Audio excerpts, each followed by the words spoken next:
standing in a field of approximately R5 soybeans. And as you can see, we've got some soybeans that are having significant numbers of soybean aphid. Now this wasn't a heavy aphid year in Indiana.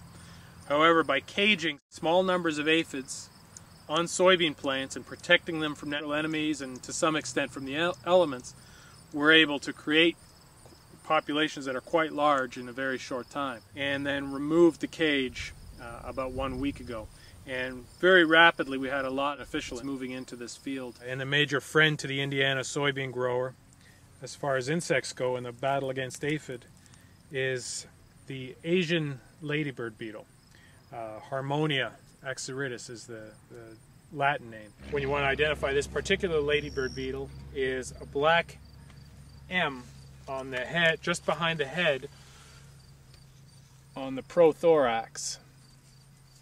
Gold or bronze colored shell of an aphid, and that's what we call an aphid mummy, and it's what's left behind after an aphid is parasitized by parasitic wasps. A number of wasps in Indiana that will attack soybean aphid, some of them native. We're also attempting to introduce some parasitic wasps that specifically target the soybean aphid.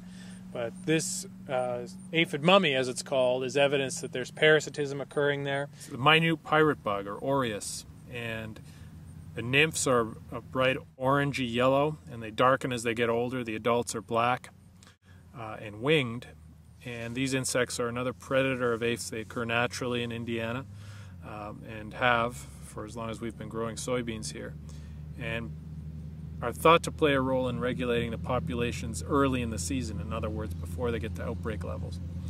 When we get to extreme levels like we see here, the more likely natural enemy influencing things is the Asian ladybird beetle.